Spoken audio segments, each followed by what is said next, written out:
And we're going to look just very quickly at 6 Jewish feasts. And the first one is probably the most theologically significant, and perhaps it would be the most well-known if I may mention the name, and that is Passover. And so we begin with Passover. Now, I do a whole presentation on Passover. It takes about 40 minutes and take you through the entire Passover Seder and explain how the different elements relate to the Last Supper and to the life of Jesus. And it's a really great thing, and you should experience a Passover sometime. You should experience Passover with the Jewish family sometime, celebrating redemption from Egypt in the Exodus. And the Passover connects the Exodus to redemption, to the family seated around the table thousands of years later, remembering the great things that God has done in the past. And the Passover, we sit around the table and we read stories. Like, for example, there's this reading. Because we were slaves unto Pharaoh in Egypt, and the eternal our God brought us forth with a mighty hand and an outstretched arm. And if the most holy, blessed be he, had not brought us forth with our ancestors from Egypt, we and our children and our children's children would still continue in bondage to the pharaohs in Egypt to this day.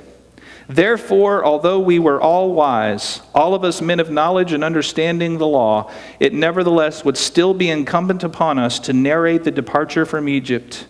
And all those who dilate on the narrative of the departure from Egypt are to be praised. And so year after year, we tell the story over and over again so that we will never forget. And at Passover, you gather your extended family and your friends around the table, and you lay out certain symbolic foods. I'll mention a few of those in a moment. And you sit around and you listen to stories from a traditional book called the Haggadah. Now, the elements of Passover, probably the most famous elements of Passover, are the matzah, the unleavened bread, and the wine. Of course, we eat unleavened bread, and there's symbolic significance to one of the pieces of unleavened bread called the afikomen during the Passover. And throughout the evening, we drink 4 cups of wine. Each one of the cups of wine is related to a verse in Exodus chapter 6, the 4 parts of God's liberation and redemption of the people of Israel from the land of Egypt. So Passover is also called the Feast of Unleavened Bread, or the Feast of Matzah. And we eat a lot of matzah at Passover. Some of us complain about the matzah tasting like cardboard, but others of us, we learned that Nutella and certain other marshmallow fluff and certain other spreads can really make it taste great. Now, other things at the Passover would include the Haggadah, and there are so many Haggadahs. There are actually more versions of the Haggadah than there are versions of the Bible.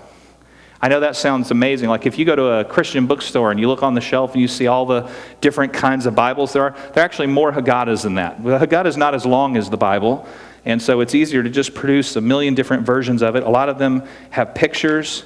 And the Haggadah is a collection of stories and sayings and traditions that have been collecting from the early centuries after the time of Jesus through the Middle Ages. And it's not easy to understand everything in the Haggadah. In fact, that's one of the really great things about the feasts and about Jewish tradition, is that there's some stuff that's easy enough for everyone to understand, and there's some things that you spend your whole life finding out a little more, and you keep learning and you keep growing. We have a Seder plate, and on this plate we have symbolic foods. If you've ever celebrated a Passover or seen a demonstration, you know you got horseradish and maybe some bitter lettuce or parsley, salt water, this apple mixture called haroset, and salt water. We do all kinds of things with the symbolic foods of Passover to help us remember the night. And we have a special pouch with 3 layers of matzah in it. And there's a great mystery about the meaning of the 3 pieces of matzah at Passover.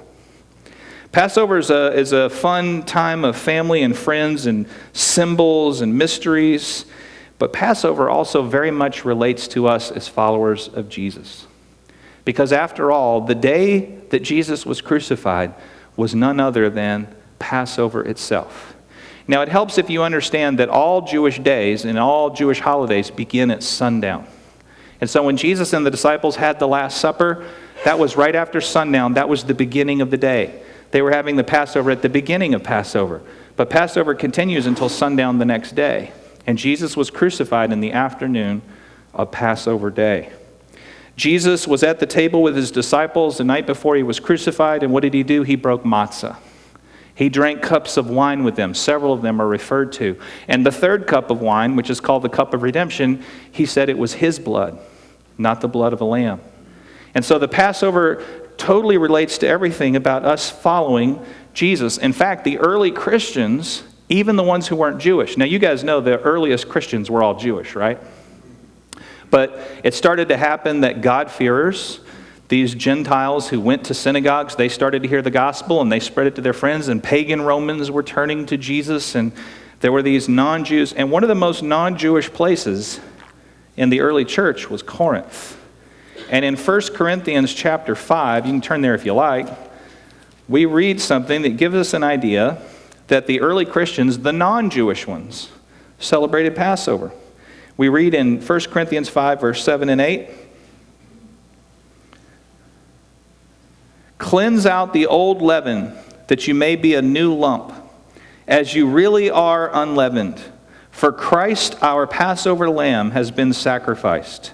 Let us therefore celebrate the festival, not with the old leaven, the leaven of malice and evil, but with the unleavened bread of sincerity and truth." And is Paul speaking symbolically or literally? It's maybe difficult to say, but there's good reason to believe that he was actually speaking literally and that they were going to celebrate the festival.